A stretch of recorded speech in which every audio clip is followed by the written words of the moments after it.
महानगरमा यहाँको जुन छ रेडियो दारलाई नै बनाउनु पर्ने कारण के हो? यहाँले भन्नुभयो संघीय लोकतान्त्रिक गणतन्त्र उल्ट्याउने प्रतिगामी र राजा महाराजा सामन्त जोडिएको एउटा गठबन्धन एउटा अग्रगामी यहाँहरूको गठबन्धन भन्नुभयो।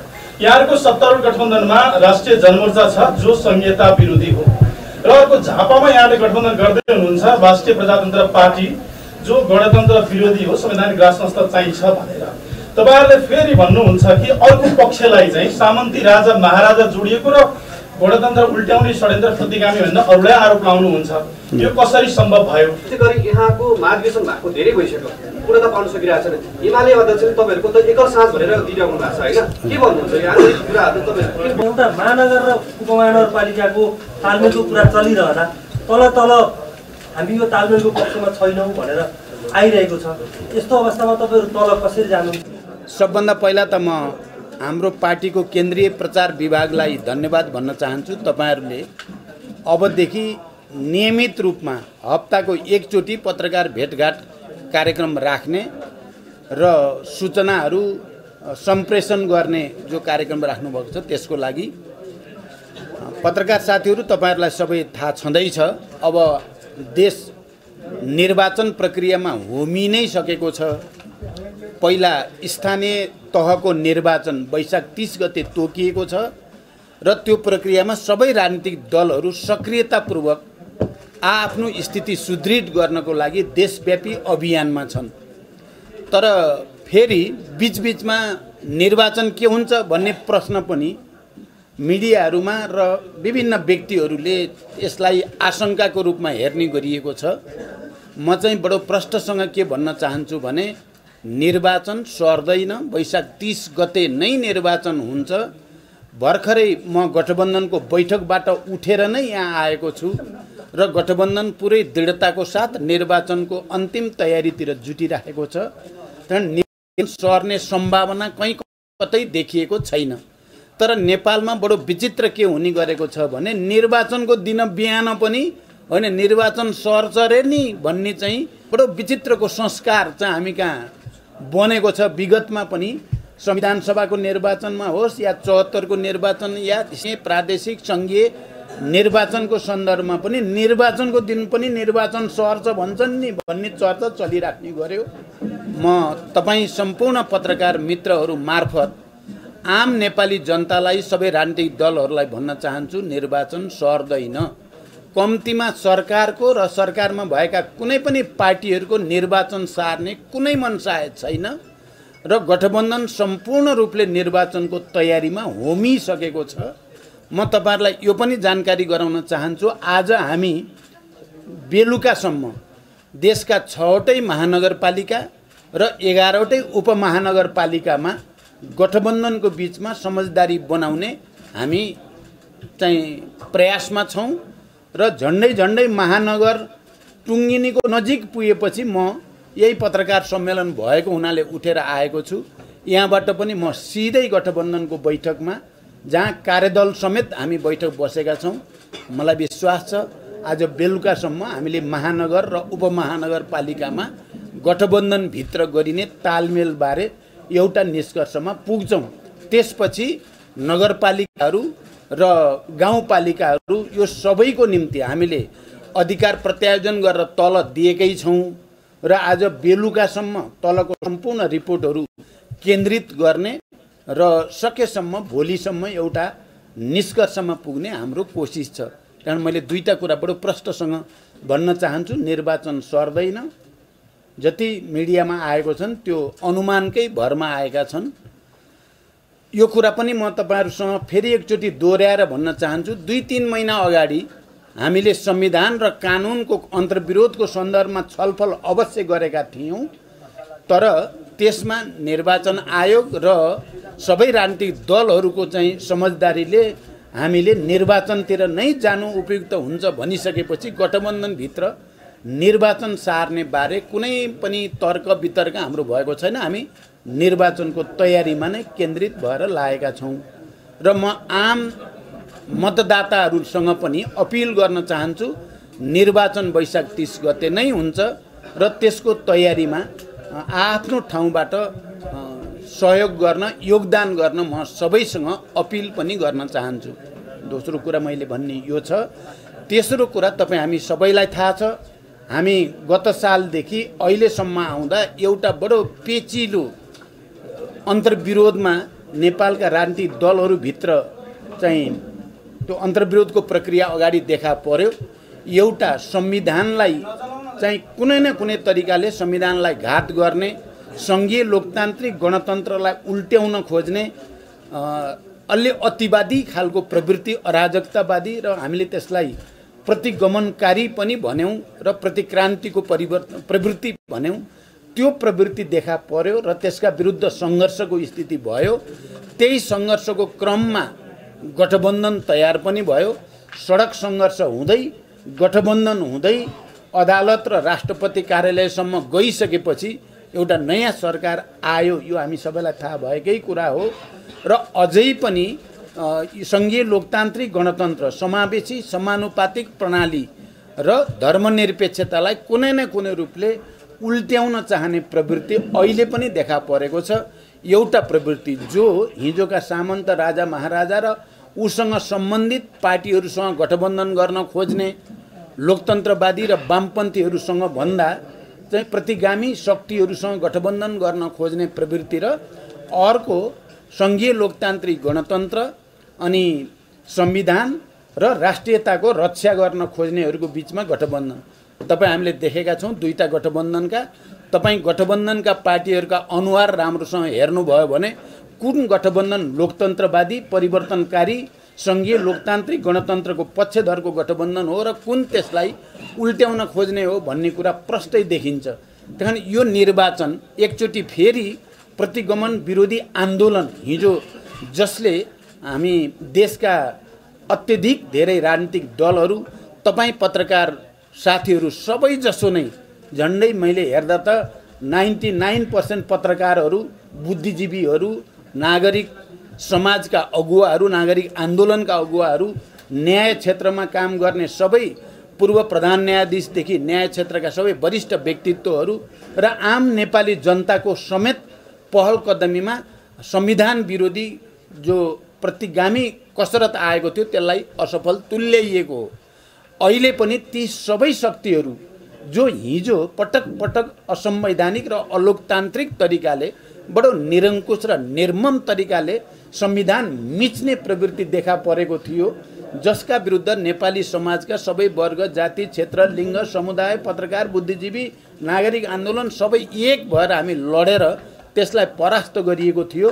अहिले पनि आउने स्थानीय तहको निर्वाचन, प्रादेशिक र सङ्घीय निर्वाचन सबैमा पनि त्यो प्रवृत्तिलाई परास्त गर्ने र परिवर्तनका पक्षधर, प्रगतिका पक्षधर, सङ्घीय लोकतान्त्रिक गणतन्त्रका पक्षधर शक्तिहरू जसले संविधानको मर्म र भावना अनुसार समाजवाद उन्मुख राज्य निर्माणको कुरा गरेको छ र तलैदेखि जनताका आधारभूत समस्याहरू समाधान गर्न जनताको घर दैलोमा, किन सङ्घीय लोकतान्त्रिक गणतन्त्र या संविधान सभाबाट संविधान निर्माणको प्रक्रिया आफैमा एउटा प्रगतिशील कदम भए पनि जबसम्म नेपाली जनताको घर दैलोमा चाहिँ समृद्धिको उज्यालो पुग्दैन तबसम्म जनता सन्तुष्ट हुने हुँदैन। त्यसकारण स्थानीय स्तरदेखि नै समाजवादका भ्रूणहरू रोप्ने, त्यहाँ निजी, सहकारी र सार्वजनिक क्षेत्रको साझेदारीबाट समाजवादका भ्रूणहरू कसरी विकास गर्ने, उत्पादन वृद्धिलाई कसरी अगाडि बढाउने, शिक्षा, स्वास्थ्य, रोजगारीका विषयहरूलाई कसरी सम्बोधन गर्ने, श्रम र उत्पादनको अन्तर्सम्बन्ध, विज्ञान प्रविधिको अधिकतम प्रयोगद्वारा उत्पादक शक्तिको विकासलाई सुनिश्चित गर्ने र नेपालबाट हजारौँ होइन लाखौँको सङ्ख्यामा नेपाली युवाहरू विदेशिने जो स्थिति छ, नेपालभित्रै विकास र समृद्धिको नयाँ चाहिँ आधार खडा गरेर विदेशीका युवाहरूलाई पनि देशभित्रै रोजगारीको वातावरण बनाउने, देशभित्र भएकालाई पनि प्रभावकारी रोजगारीको स्थिति कसरी बनाउने, शिक्षा, स्वास्थ्य, रोजगारीलाई हाम्रो संविधानले मौलिक अधिकार भनेको छ, तर त्यो मौलिक अधिकारको कुरो अहिले पनि जनताले प्रत्यक्ष उपभोग गर्न पाउने स्थिति बनिसकेको छैन। त्यसको निम्ति आवश्यक कानुनहरू बनाउने र आम नेपाली जनतालाई शिक्षा, स्वास्थ्य, रोजगारीमा उनीहरूको पहुँच राज्यद्वारा उनीहरूको अधिकार सुनिश्चित गर्ने कुरा पनि यो निर्वाचनको एउटा प्रमुख मुद्दा हुँदैछ।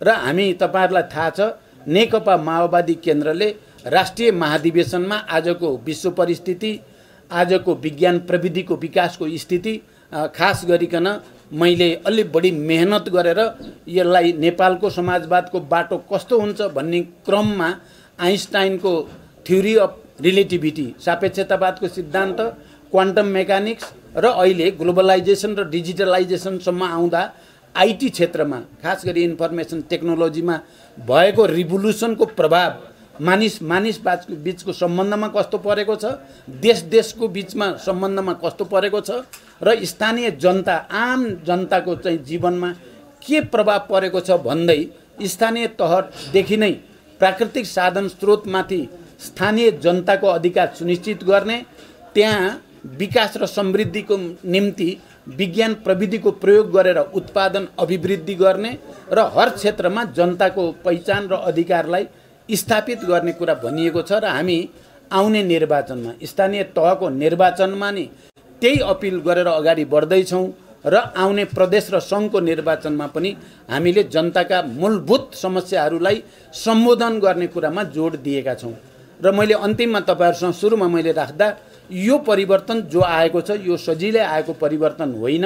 सङ्घीय लोकतान्त्रिक गणतन्त्र, समावेशी समानुपातिक प्रतिनिधित्व प्रणाली, धर्मनिरपेक्षता भन्ने दशकौं लामो नेपाली जनताको सशस्त्र र शान्तिपूर्ण सङ्घर्ष र पछिल्लो पटक जनयुद्ध र ऐतिहासिक जनआन्दोलन, यो दुईटाको संयोजनबाट हजारौं नेपाली जनताका छोराछोरीहरूको त्याग बलिदानको बलमा यो प्राप्त भएको कुरा हो। अहिले दुर्भाग्य के भएको छ भने यो परिवर्तन ल्याउन भूमिका खेल्ने एकातिर, यो परिवर्तन रोक्न खोज्नेको हातमा डाडु पनि यो पर्न गयो विगतमा। त्यसले गर्दा वास्तवमा देश जसरी गतिशील भएर अगाडि जानुपर्ने हो त्यसरी जान सकेन। हामीलाई के विश्वास छ भने हिजो हामीबाट पनि कहीँ कमी भएको छ, कमजोरी भएको छ। हामी आत्मसमीक्षासहित नेपाली जनताको घर दैलोमा पुगेर हामीले नै यो परिवर्तन, हामीले नै यो देशका मधेसी, आदिवासी, जनजाति, दलित, महिला, मुस्लिम, थारू सबैको पहिचान र अधिकार स्थापित गर्ने लडाईँ लडेको हो। अब यो लडाईँका विरुद्ध जानेहरूलाई चाहिँ पावर दिँदा के हुँदो रहेछ भन्ने कुरा विगतको अनुभवले देखाएको छ। एकचोटि हामी फेरि नेपाल राष्ट्र र नेपाली जनताको सेवामा समर्पित भएर जान चाहेका छौँ। हाम्रो अभियान त्यसैमा केन्द्रित छ। त्यसकारण पत्रकार साथीहरू, तपाईहरुले पनि यो देशको स्थिरताको, राजनीतिक स्थिरताको निम्ति र नेपाली जनताले चाहे जस्तो विकास र समृद्धिको मोडेल विकास गर्नको निम्ति तपाईहरुले पनि पक्कै पनि ऐतिहासिक ढङ्गले एउटा ऐतिहासिक विरासतबाट आएको परिवर्तनलाई स्थापित गर्नेमा तपाईहरुले पनि सहयोग गर्ने म विश्वास व्यक्त गर्न चाहन्छु। अब तपाईहरुलाई केही भन्नु छ भने सोध्न सक्नुहुन्छ। सञ्जीव बगाले सेतो पार्टी अनलाइनमा काम। हजुर हजुर। अहिले तपाईहरुले दुईटा प्रश्न, एउटा महानगर र उपमहानगरपालिकाको तालमेलको कुरा चलिरहँदा तल हामी यो तालमेलको पक्षमा छैनौँ भनेर आइरहेको छ। यस्तो अवस्थामा तपाईहरु तल कसरी जानुहुन्छ? र अर्को कुरा, तपाईहरु नगरपालिका र गाउँपालिकासम्म पनि तालमेलको लागि प्रयास गर्नुहुन्छ। एउटा म भनिहाल्छु है। उहाँले भनेको हामीले पहिलो कुरा त महानगर र उपमहानगरपालिकालाई केन्द्रले नै टुङ्ग्याउने भन्ने नै नीति भएको हुनाले हामी केन्द्रमा टुङ्ग्याउँदैछौँ। अरू नगरपालिका र गाउँपालिकाको हकमा तल्ला कमिटीहरूलाई नै अधिकार प्रत्यायोजन गरिएको र कहीँ समस्या पर्यो भने उनीहरूले केन्द्रलाई रिपोर्ट गरे भने केन्द्रले त्यहाँ सहयोग गर्ने भनेको हुनाले त्यही नीति अन्तर्गत नै हामी अगाडि बढ्दैछौँ। अब जहाँसम्म कोही ठाउँमा हामी मान्दैनौँ, यसो त हेर्नुहोस्, एउटै पार्टीभित्र पनि कसैले टिकट पाउने कसैले नपाउने हुन्छ। नपाउने मध्ये कतिपय असन्तुष्ट हुने, बागी उठ्ने गरेका त विगतका हामीले अनुभव गरेकै छौँ भने 5 दलीय गठबन्धनभित्र तालमेल गर्दा केही असन्तुष्टि, केही विरोधका स्वरहरू सुनिनु अब यो लोकतान्त्रिक परिपाटीभित्र स्वाभाविक कुरा हो। तर त्यसले तात्विक फरक केही पनि पार्दैन। पार्टीहरूको गठबन्धनको औपचारिक एउटा डिसिजन भइसकेपछि, संस्थागत निर्णय भइसकेपछि मलाई र हामीलाई के विश्वास छ भने अन्ततः सबै पार्टी र पार्टी पङ्क्ति र जनपङ्क्ति पनि त्यही औपचारिक र संस्थागत निर्णयका पक्षमा नै उभिन्छ। हजुरले चाहिँ गठबन्धनमा यो साझा चुनाव चिन्हमा चाहिँ जाउँ केही समस्या हुन्छ भने प्रस्ताव लगेको पनि सुनियो। साझा चुनाव चिन्ह बनाएर जाने अब यो अहिले तत्काल सम्भावना देखिएको छैन। यद्यपि हामी आज पनि चुनाव चिन्हबारे छलफल गर्दैछौँ। के यो सम्भव छ? कमसेकम वडा अध्यक्ष जसको भागमा पर्छ त्यसैको चुनाव चिन्हमा सबै जाने कि भन्ने चर्चा चाहिँ चलेको छ। तर निर्वाचन प्रक्रिया अगाडि बढिसकेको चुनाव चिन्हबारे पनि एउटा डिसिजन भइसकेको सन्दर्भमा त्यो सजिलो छैन। अझै म शिवनारायण गिरी नेपाल दृश्य अनलाइनबाट यहाँलाई 2-3 प्रश्न छ, एकै ठाउँमा एटलिस्ट भएर आउँछ। यहाँले भन्नुभयो म गठबन्धनको मिटिङमा जान मलाई हतार भइसक्यो भनेर। यहाँले भनिरहनु भएको छ माओवादी समीक्षा गर्न जरुरी छ। यदि माओवादी बलियो भएको भएदेखि तपाईँ बालुटार जानु पर्थेन, तपाईँको कुमलटार र फिनिस स्टाडियममा तपाईँलाई चुनावी प्रस्ताव लिएर आउँथे होइन। माधव कुमार नेपालले चाहिँ अब गठबन्धन र बाहिरिन जस्तो सङ्केत पनि गर्नुभएको छ। उहाँले हामीलाई अपमान गरियो भन्नुभएको छ होइन। त्यस्तै गरी भरतपुर महानगरमा यहाँको जुन छ रेडियो दाललाई बनाउनु पर्ने कारण के हो? डाक्टर शेखर कोइरालाले यदि भरतपुरको नछोड्ने हो भने प्रचण्डलाई गाह्रो पर्न सक्छ भने उहाँले चेतावनी दिनुभएको छ। त्यस्तै गरी यहाँलाई चाहिँ आफ्नो सहकर्मी किन अप्यारो भयो? जस्तै बाबुरामको यहाँले अलि अगाडि गर्नुभएको कुरा टिप्पणी शेरबहादुर कसरी प्यारो हुनु बाबुराम भट्टराई र उपेन्द्र यादव बिचको भेटघाटलाई पनि कसरी हेर्ने होइन, यो विषयमा अलिकति प्रश्न पारिदिनु होला। ल धन्यवाद। पहिलो कुरा, म बलियो भएको भए पनि बालुवाटारै जान पर्थ्यो। बालुवाटार प्रधानमन्त्रीको निवास भएको हुनाले बलियो हुनु र चाहिँ कमजोर हुनुसँग बालुवाटारको सम्बन्ध छैन। म बलियो भएको भए सायद बालुवाटारमै हुन्थेँ होला। त्यसो भएपछि नि सबै बालुवाटारै आउँथे। कारण बालुवाटारलाई बुझ्दाखेरि त्यो संस्थागत बुझ्न पर्यो। दोस्रो कुरा, उपेन्द्रजी र बाबुरामजीसँग मेरो अहिले राम्रै यो निर्वाचन प्रक्रियामा राम्रो कुराकानी भइराखेको छ। तपाईँहरू एकदम क्लियर हुनु होला। बीचबीचमा तितो मिठो अलिअलि पोख्ने कुरा त हुन्छन् नै राजनीतिमा।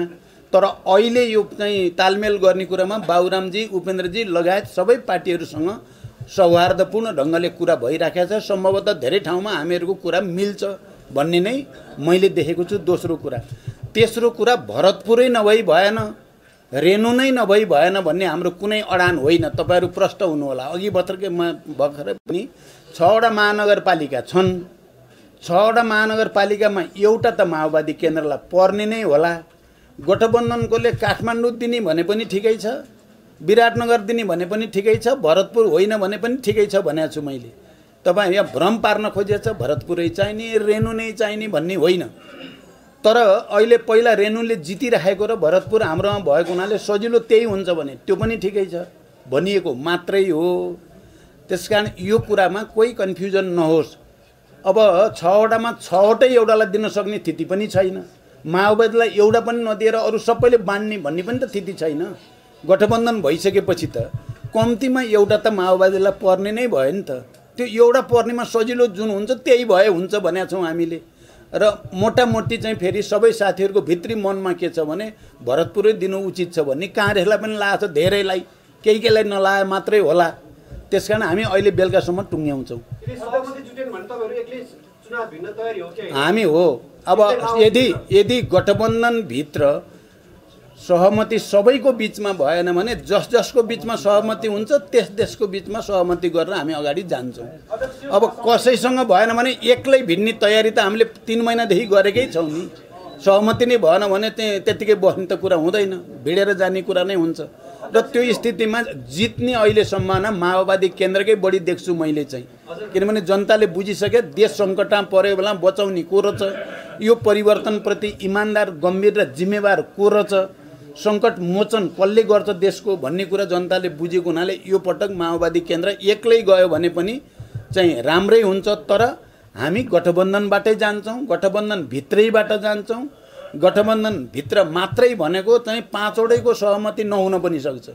जहाँ जसको सहमति हुन्छ त्यो गठबन्धनभित्रै गरेर निर्वाचनमा जाने हुन्छ।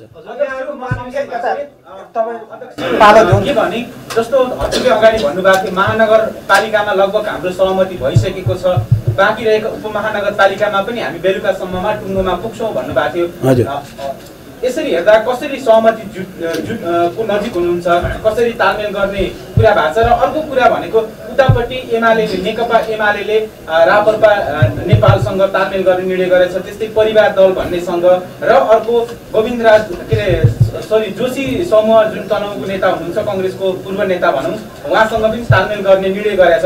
यसलाई कसरी हेर्नु भएको छ? मैले अघि नै भनिसकेँ, एउटा गठबन्धन यही गठबन्धन भयो, अर्को गठबन्धन होली वाइन कुरा भन्नुभयो त सबै राजावादीहरू सबै खालका बनेको हुनाले कुन प्रगतिशील लोकतन्त्रवादी गठबन्धन हो, वामपन्थीहरूको चाहिँ वर्चस्व भएको हो, कुन होइन भन्ने कुरा त छ्याङ्गै देखिएकै छ।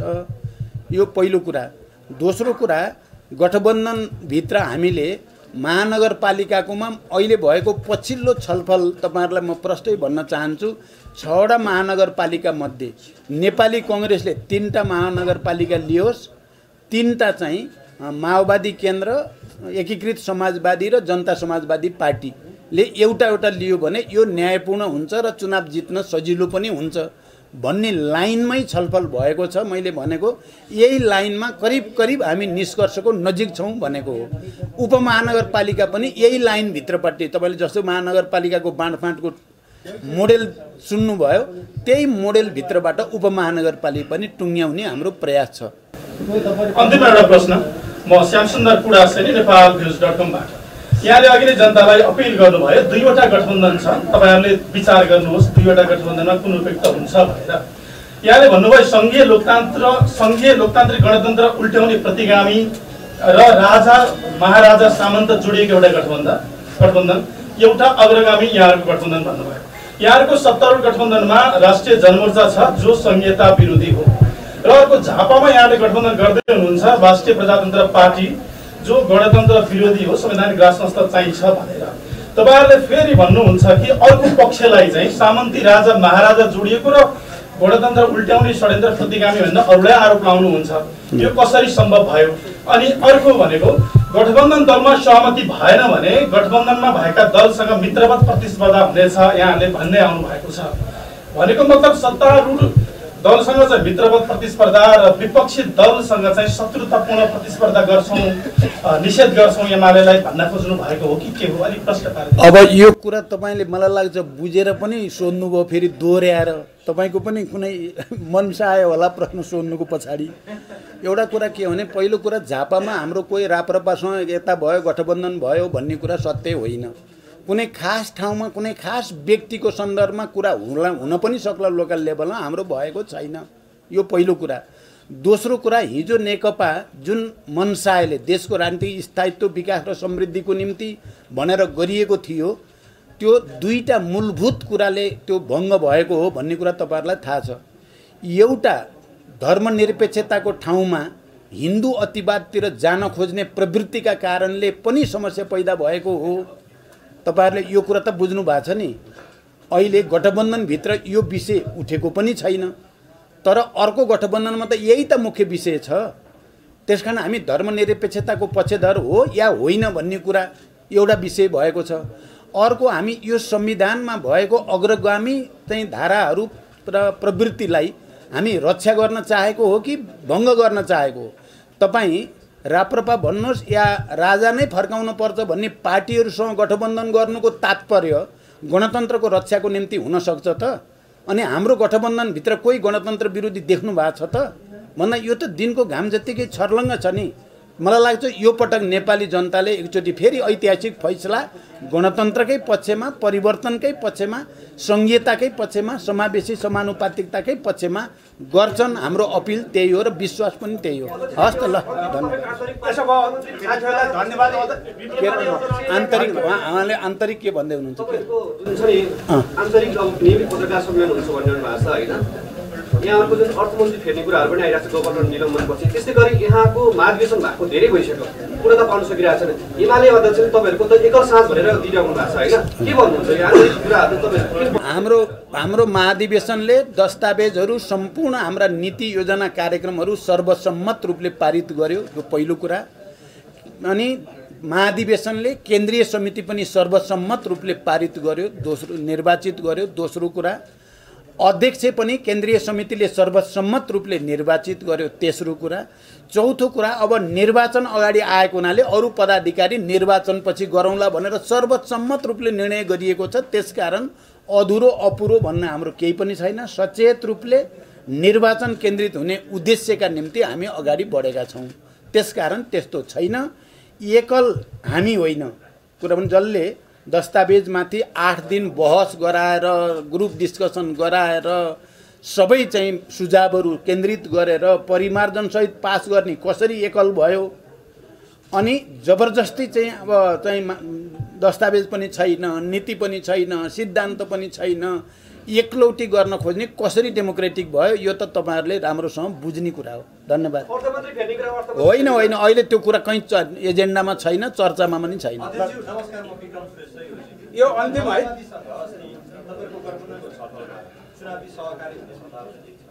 कोसँग? अब विप्लवजीहरू चाहिँ अहिले चुनावमा आउने भनेर चाहिँ सबैसँग भेटघाट पनि गर्नुभयो, सबैसँग कुराकानी पनि भइराखेको छ। हाम्रो विचारमा 3 बुँदे सहमति केपी ओली र विप्लवहरूको बिचमा जो भएको थियो त्यसलाई हामीले सकारात्मक भनेर त्यति बेला नै समर्थन गरेका थियौँ। अहिले पनि उहाँहरू निर्वाचनमा आउन चाहेको हुनाले उहाँहरूलाई निर्वाचनमा आउन सकेसम्म हामी सबैले मिलेर सकारात्मक वातावरण बनाउनुपर्छ भन्ने हाम्रो नीति छ, हाम्रो समझदारी पनि छ। गठबन्धनभित्र पनि उहाँहरूलाई अब चाहिँ चुनावमा आउँछौँ र संस्थागत रूपले जान्छौँ भन्ने कुरा राम्रो कुरा हो। नेपालको लोकतन्त्रको लागि, नेपालको शान्ति प्रक्रियाको लागि, नेपालको जनताको समृद्धिको लागि यो सकारात्मक कुरा हो भन्ने हाम्रो छ। अब उहाँहरूले आइसकेपछि कता सहयोग गर्नुहुन्छ भन्ने कुरा त उहाँहरूको स्वतन्त्रताको कुरा हो। मलाई लाग्छ पृष्ठभूमिको कारणले, विरासतको कारणले उहाँहरू माओवादी भन्दा बाहिर जान सक्नुहुन्छ भन्ने मलाई लाग्दैन।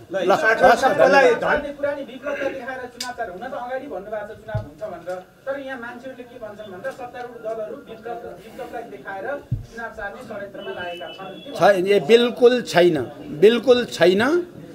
कुरा भन्नुभयो त सबै राजनीतिक दलहरूले त्यही कुरा, विप्लवहरूले राष्ट्रपतिसँग भेटेको हामीलाई थाहा छ, निर्वाचन आयोगमा गएर भेटेको पनि हामीलाई थाहा छ, अनि बालकोट गएर केपी ओलीलाई भेटेको पनि हामीलाई थाहा छ।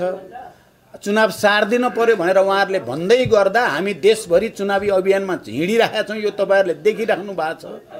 त्यसकारण हाम्रो कुरा उहाँहरूलाई देखाएर चुनाव रोक्ने होइन, उहाँहरूलाई पनि चुनावमा आउने वातावरण कसरी बनाउने सकारात्मक ढङ्गले सोच्नुपर्छ भन्ने मात्रै हो। यसमा कोही भ्रम नपरोस्। हस्, धन्यवाद साथीहरूलाई।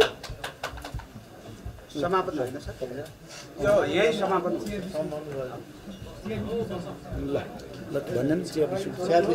हुन्छ।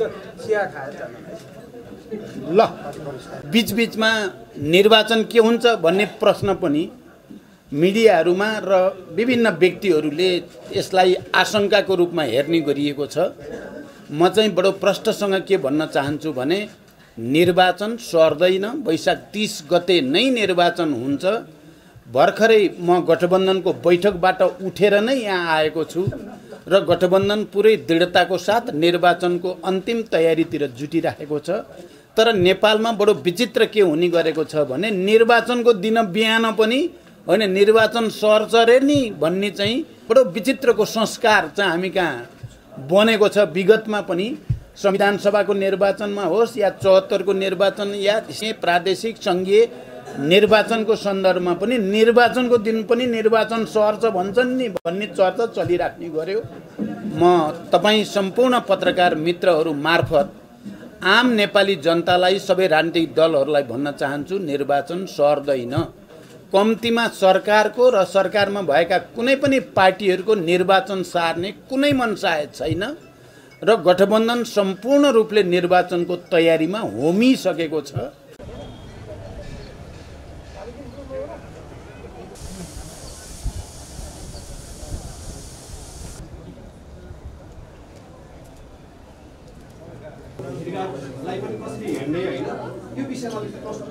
केन्द्रलाई पर्ने नै होला। गठबन्धनकोले काठमाडौँ दिने भन्न चाहन्छु, निर्वाचन सर्दैन। जति मिडियामा आए हामी हो। अब यदि आफ्नो ठाउँबाट सहयोग गर्न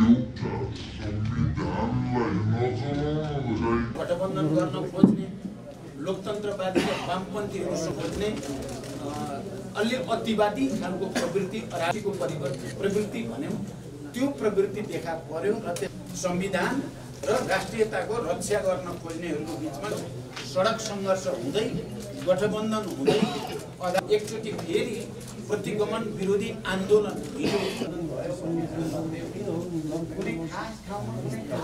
स्पष्ट पार्नलाई काङ्ग्रेससँग हुनुहुन्छ म यो पत्रकार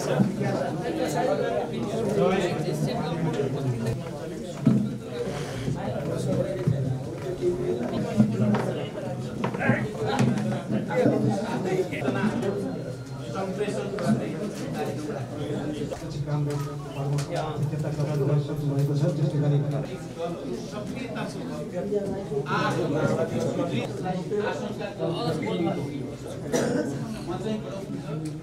भर्खरै म गठबन्धनको बैठकबाट उठेर लेखिएको छैन तर नेपालमा बडो विचित्र के हुने गरेको बनेको छ विगतमा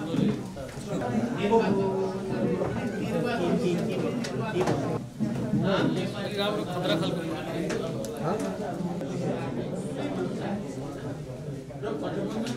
महानगरपालिका र 11 उपमहानगरपालिका महानगर र उपमहानगरपालिकामा गठबन्धन न्याय क्षेत्रमा काम गर्ने सबै पूर्व प्रधान न्यायाधीशहरू हिजो पटक असंवैधानिक र अलोकतान्त्रिक तरिकाले र सङ्घीय निर्वाचन सबैमा पनि त्यो प्रक्रिया राष्ट्रिय निर्वाचन प्रक्रियामा भूमि नै समेको संविधान निर्माणको प्रक्रिया आफैमा एउटा प्रगतिशील कदम भए पनि गुणहरू रोक्ने त्यहाँ निजी प्रत्यक्ष उपभोग गर्न पाउने स्थिति बनिसकेको छ त्यसको ग्लोबलाइजेसन र डिजिटलाइजेसनसम्म आउँदा आइटी क्षेत्रमा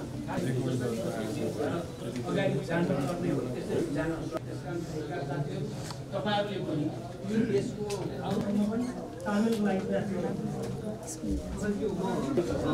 माधव नेपालले चाहिँ अब